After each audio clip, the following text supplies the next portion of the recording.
자, 오늘의 시사평론 대한민국의 시사레이더 리얼 파트너스 이승기 변호사 나오셨습니다. 어서 오십시오. 예, 안녕하세요. 네.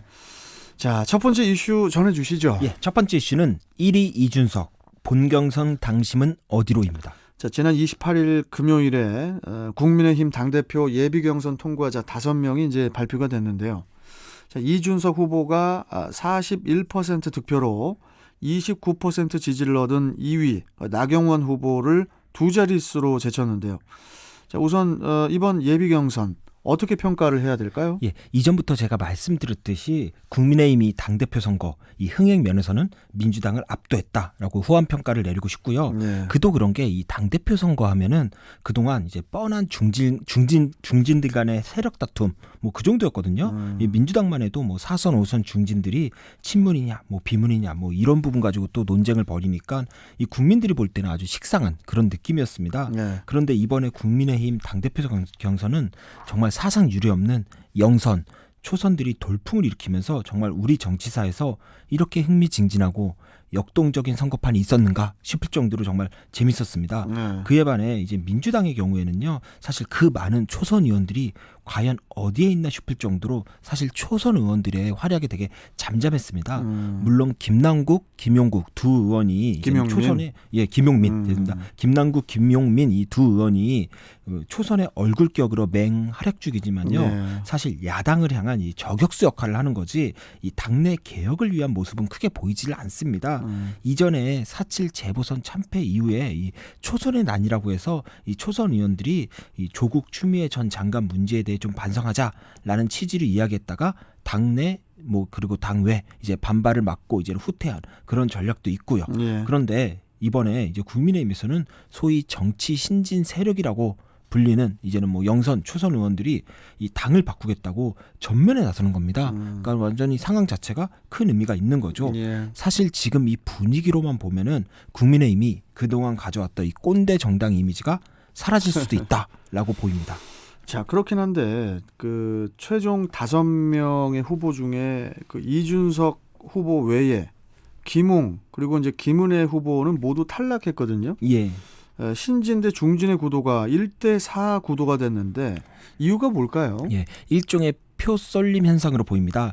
이준석 후보가 그동안 이제 방송 출연을 통해 이제 인지도를 계속 쌓아왔고요. 네. 아직 30대 나이입니다. 85년생이니까. 네. 하지만 그 2011년 이제 당시 새누리당 대표였던 박근혜 전 대통령에게 이제 발탁이 됐고요. 새누리당 비대위원부터 또 바른미래당 최고위원회 또 거기에 노원병에서만 3번 국회의원에 도전해 3번 모두 실패한 어찌 보면 신진이긴 하지만은 정치 경험은 또 상당합니다. 네. 결국 원내 경험은 없지만 국민의힘 입장에서는 이 청년 정치의 상징이다라고 이렇게 평가하고 있는 걸로 보이고요. 그리고 최근 뉴스를 보면은 온통 이준석 후보 이야기입니다. 결국 그 뭐 이준석 신드롬이다라고 불 정도로 이제 여론의 관심도 높고요. 원래 선거는 이제 바람이 크게 작용하는데 그 영향도 있습니다. 그렇다 보니까 국민의힘 내 뭐 청년층이나 아니면 중도 성향 이제 지지층들이 이제 될 사람에게 표를 몰아주자라는 이런 판단이 이번에 이준석 1위 신드롬을 만들어낸 걸로 보입니다. 자, 그런데 이번 그 예비 경선 결과를 보면은 민심은 그 이준석 후보였지만은 당심은 그 나경원 후보를 택했거든요. 민심과 당심에 좀 차이가 났는데 이거는 이승기 변호사께서는 어떻게 보시나요? 일단 일반 국민 여론조사를 보면 이준석 후보가 51%로 절반을 넘었고요. 나경원 후보가 26%로 사실 거의 더블 스코어 차이입니다. 그리고 그런데 이제 당원 투표로 가면요. 이준석 후보가 31%, 나경원 후보가 이제 32%로 그렇죠. 딱 1% 차이로 지고 있는 겁니다. 오히려. 결국 그 본 경선에서는 당심이 70%를 차지를 하니까 예. 아무래도 이제 지금 나온 결과와 또 본 경선의 결과가 이제 달라질 수 있는 것 아니겠습니까? 예. 앞으로 관전 포인트 어떻게 보시나요? 예, 결국 본 경선도 이번 예비 경선 결과와 연장선에서 예상할 수밖에 없는데요. 네. 그렇게 되면 이제 두 가지 다른 해석이 가능합니다. 우선 첫 번째로 이제 이준석 신드롬이라고 불릴 정도로 지금 이 상황은 나경원 후보나 뭐 다른 중진들에게 상당히 불리한 판세입니다. 판세 자체가. 그런 상황에서 나경원 후보가 이 정도 당심을 얻었다는 건 그만큼 그동안 쌓아온 당원들의 신뢰가 두텁다라고 볼 수 있는 거고요. 그리고 이번 예비 경선 결과로 이준석 후보의 유력한 대항마는 나경원 후보라는 게 이제 명확해졌습니다. 다른 후보들보다 훨씬 앞섰기 때문에 중진들 안에서도 그렇게 되면 예비 경선 과정에서 다른 중진들에게 갔던 표심이 본경선에서는 나경원 후보에게 집중될 수 있다라는 겁니다. 이번 예비 경선 결과를 보면은 이준석 후보가 얻은 당원 지지가 31%입니다. 결국 나머지 69%는 그중 상당 부분은 이제 중진들이 가져갔다 이렇게 보면 되거든요. 그렇죠. 이게 이제는 나경원 후보에게 집중된다면 이제 대세는 뒤집힐 수 있다라는 거고요. 그런데 또 하나 다른 측면에서 보면요, 이준석 후보의 경우 그간 당내 지지가 약하다. 다른 말로는 당내 거부감이 크다. 그리고 지금의 인기는 한순간 바람이다. 이런 이야기들이 있었습니다. 그런데 이번에 나온 결과를 보면 이 당심에서 딱 1% 차이로 졌습니다. 31%이기 때문에 상당히 많이 차지했죠. 결국 민심에서는 완전히 앞서 있고 당심도 크게 뒤지지 않는다. 그러니 당원들 입장에서는 오히려 이 대선 승리를 위해서는 본경선에서 이준석을 찍어야 한다라는 이제 현실적인 고민을 할 수밖에 없는 상황이 이어질 수 있는 겁니다. 이 부분은 또 이준석 후보에게 유리한 거고요. 결국 이번 예비 경선 결과는 이 동전의 양면처럼 두 후보 모두에게 장단이 모두 있는 겁니다. 결국 이준석 신드롬이 대세론이 될지 아니면 그 반대로 이준석 견제론이 부각돼서 오히려 나경원 대안론이 떠오를지는 앞으로 10일 남은 기간 동안 두 후보가 어떻게 당원들을 설득할지가 중요한데요. 이미 지난주에 벌써부터 광주에서 첫 합동 연설회를 열었는데요. 두 분 모두 이제 두 후보 모두 포인트가 비슷한 것 같습니다. 무엇보다 이준석 후보는 그 당 대표가 됐을 때 당내 화합을 이룰 수 있는지, 특히 당내 개혁이 곧 당내 주류인 영남을 배제하는 것이 아니라는 점을 이제 잘 설득해야 하고요. 나경원 후보의 경우에는 당 대표가 됐을 때 과연 이준석 후보처럼 일반 국민들의 지지를 끌어와 대선 승리에 기여할 수 있는지 이 부분을 잘 설득하는 게 중요해 보입니다. 자, 1대4의 구도인데 중진들 간의 그 합종 연횡도 어떻게 가능하지 않을까요? 예, 일단 나경원 후보가 만약에 적극 단일화에 나서게 되면 이 영선 어떻게 보면 3번 떨어졌으니까 마이너스 3선인 이 이준석 후보에 대항해 모두 합쳐 20선의 중진들이 힘을 합치는 이 모양새가 되는 겁니다. 여론전에서 좀 오히려 불리할 것 같고요. 또 중진들 스스로가 아주 민망한 상황이 연출됩니다. 오히려 그렇게 인위적인 단일화보다는 오히려 일부 중진들이 자진 포기하는 형식으로 단일화가 될 가능성은 좀 높고요. 하지만 그런 단일화가 있다고 해도 지금 상황에서 그게 얼마나 큰 효과가 있을지는 사실 의문입니다. 어차피 예비 경선을 통해 지지율이 다 공개된 상황에서 인위적으로 1대1 구도를 만드는 건 의미가 없고요. 이제 국민들, 특히 70%를 차지하는 당원들이 자연스럽게 당심으로 1대1 구도를 만들어 표심을 누구에게 집중할지가 이제 중요할 걸로 보입니다. 예.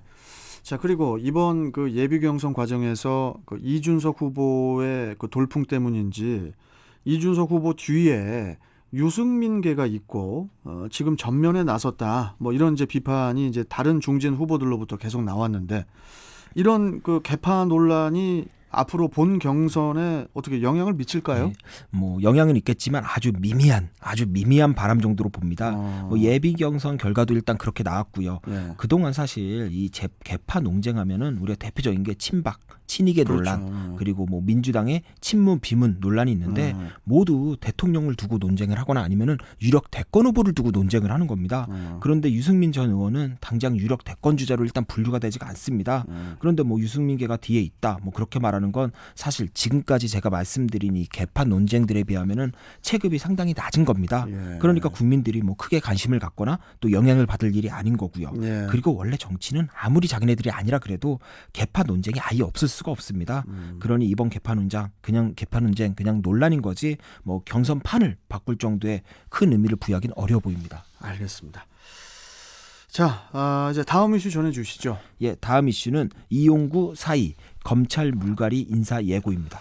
자, 택시 기사를 폭행한 혐의로 수사를 받고 있는 이용구 법무부 차관이 지난 28일에 사의를 표명을 했어요. 예. 지난해 12월 초에 그 차관에 임명됐으니까 6개월 만이거든요. 예, 이 차관은 이 법무, 검찰 모두 새로운 혁신과 도약이 필요하다. 이를 위해 새로운 일꾼이 필요하다라고 해서 사직 이유를 밝혔지만요. 사실 약간 불명예의 사직이라고 보면 되는 게 이번에 그 택시기사 폭행 사건뿐만이 아니라요. 이후 경찰의 수사 무마까지 있었다는 의혹까지 일단 밝혀진 상황입니다. 그리고 뭐 바로 어제죠. 어제 이제는 경찰에서 이제 조사를 받았는데 조사받은 혐의도 이제 택시기사가 갖고 있던 블랙박스를 좀 지워달라라고 기사한테 합의시 요구했다라고 해서 또 증거인멸 혐의도 함께 있습니다. 이런 부분 때문에 이번 사이 불명예 퇴진으로 좀 받아들여지고 있습니다.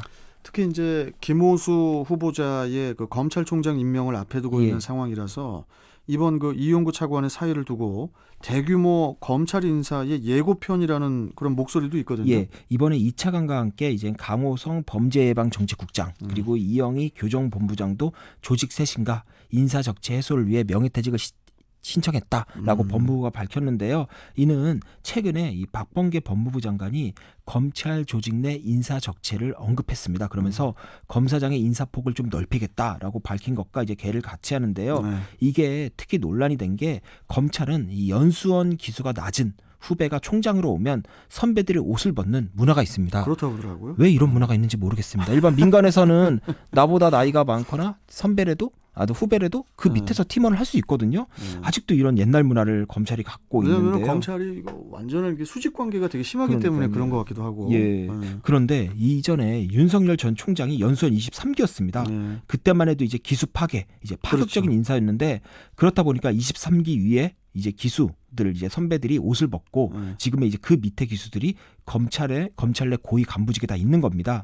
그런데 이번에 검찰총장으로 임명이 유력한 이 김호수 후보자가 연수원 20기입니다. 오히려 윤 전 총장보다 윗기수인데요. 그렇네요. 그렇다 보니까 지금 검찰 내 고위 간부들이 굳이 나갈 필요가 없어진 겁니다. 이미 윤 전 총장 때 물갈이가 된 거죠. 그러니까 자연스럽게 인사 적체가 일어날 수밖에 없는 거고요. 그러니까 이제 최근 열린 검찰 인사위원회에서 용퇴를 하지 않는 고검장들은 아예 하위 기가인 지검장급 인사로 자리로 내려보낼 수 있다라는 내용까지 논의가 된 겁니다. 한마디로 인사 적체를 해소하기 위해 급이 낮은 자리로 보내겠다 이건데요. 그러니까 결국에 이번 이용구 차관과 다른 법무부 고위 간부의 사태는 이 공석이 된 법무부 간부 자리를 이제 검사장 고위 인사로 새롭게 채우면서 대규모 인사 물갈이를 하겠다 이런 의지로 분석이 되고 있습니다. 예.